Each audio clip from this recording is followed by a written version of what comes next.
지금 이 순간 만약 조선시대의 한 백성이 되어 고통스러운 병에 걸렸다고 상상해 보셨나요?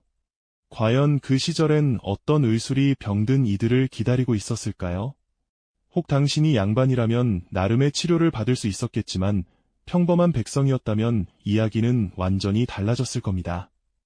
의원이라 불리는 이들도 있었지만 미신에 의존하는 무당의 구판이 더 흔한 풍경이었고요. 당시 조선의 의술은 그야말로 절망의 연속이었습니다. 임진왜란 전후로 나라는 극심한 혼란에 빠져 있었고 백성들의 삶은 피폐할 대로 피폐해져 있었죠.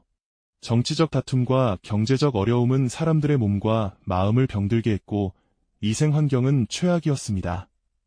이런 상황에서 병에 걸린다는 것은 곧 죽음을 의미하는 것이나 다름없었죠. 의료 시스템 역시 매우 취약했는데요. 가장 큰 문제는 바로 신분에 따른 차별이었습니다. 고위 양반 계층은 그나마 이름 있는 의원을 불러 값비싼 약재로 치료를 받을 수 있었지만 대다수의 평민이나 천민들은 변변한 의원 한번 만나보기 어려웠습니다. 병이 나면 그저 하늘의 뜻으로 여기거나 주변에서 들려오는 민간요법에 의지하는 수밖에 없었죠.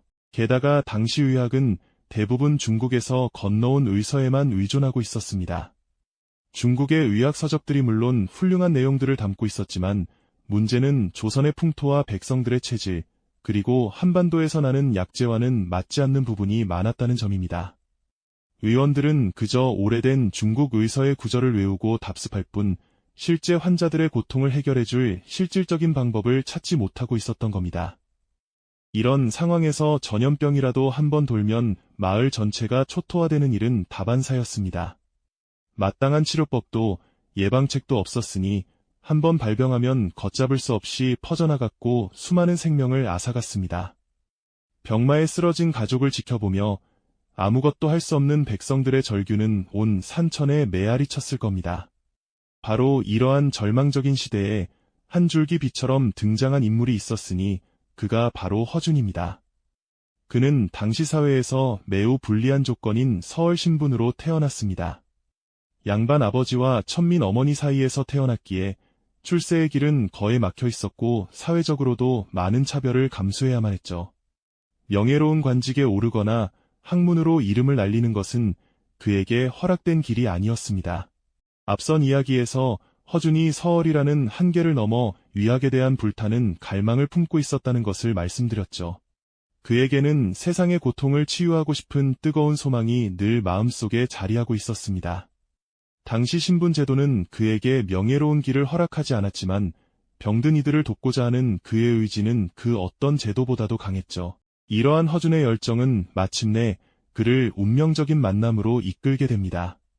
바로 당대 최고의 명의로 손꼽히던 유이태 선생과의 만남이었죠.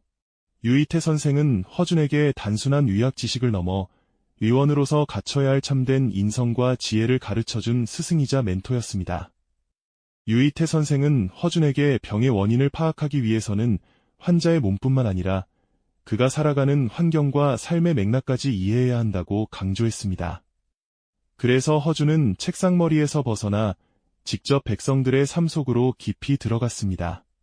그는 단순히 병을 치료하는 것을 넘어 백성들의 삶의 고통과 애환의 진심으로 공감하며 그들의 아픔을 자신의 것으로 받아들였습니다. 때로는 자신의 미숙함 때문에 환자를 살리지 못하는 좌절감에 밤잠을 설치기도 했을 테죠. 신분이 낮다는 이유로 무시당하고 제대로 된 치료 도구조차 없어 맨손으로 환자를 돌봐야 하는 상황도 부지기수였을 것입니다.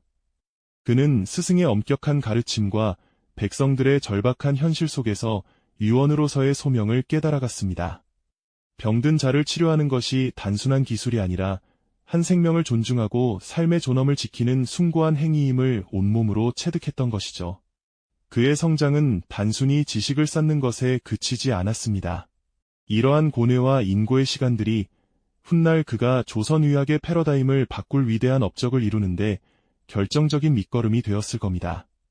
그는 의술이 특정 계층의 전유물이 아니라 모든 백성의 삶을 지탱하는 가장 기본적인 권리임을 깨달았고 이를 실현하기 위해 끊임없이 노력했습니다.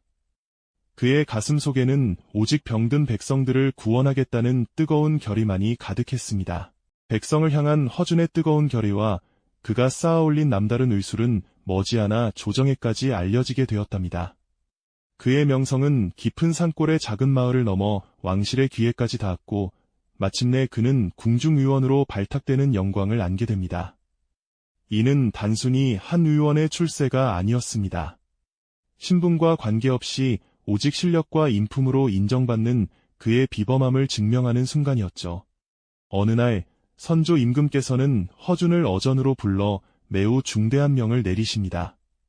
조선의 풍토와 백성들에게 맞는 새로운 의서를 편찬하라. 당시 조선에서 사용되던 의서들은 대부분 중국에서 들여온 것이었습니다. 중국의 기후와 환경, 그리고 그곳 사람들의 체질에 맞춰 쓰인 책들이었으니 정작 조선 땅에서 병을 앓는 백성들에게는 그 효용성이 떨어질 수밖에 없었죠. 임금께서는 이러한 현실을 누구보다 잘 알고 계셨습니다. 또한 임진왜란이라는 참혹한 전쟁을 겪으며 백성들의 삶이 얼마나 피폐해졌는지, 병들고 지친 이들이 얼마나 많은지 직접 목도하셨을 겁니다. 혼란스러운 시기일수록 백성들의 건강과 생명은 국가의 근간이 되는 중요한 문제였으니까요. 그리하여 허준은 여러 동료 의원들과 함께 새로운 의서 편찬 작업에 착수하게 됩니다. 조선의 산천을 누비며 약재를 연구하고 수많은 환자들을 진료하며 얻은 자신의 경험을 바탕으로 새로운 지식을 체계화하기 시작했죠. 이 작업은 조선의학의 새로운 지평을 열 것이라는 희망으로 가득했습니다. 왕실은 피난길에 오르고 궁궐은 불의 탑페어로 변했습니다. 의서 편찬 작업 역시 당연히 중단될 수밖에 없었죠. 모든 것이 혼돈 속에 빠져들었고 허준 또한 임금과 함께 피난길에 오르는 신세가 됩니다. 어렵게 시작된 위대한 프로젝트는 전쟁이라는 거대한 벽 앞에서 잠시 멈춰 서게 된 것입니다. 여러분의 응원이 제게 큰 힘이 됩니다. 감사합니다.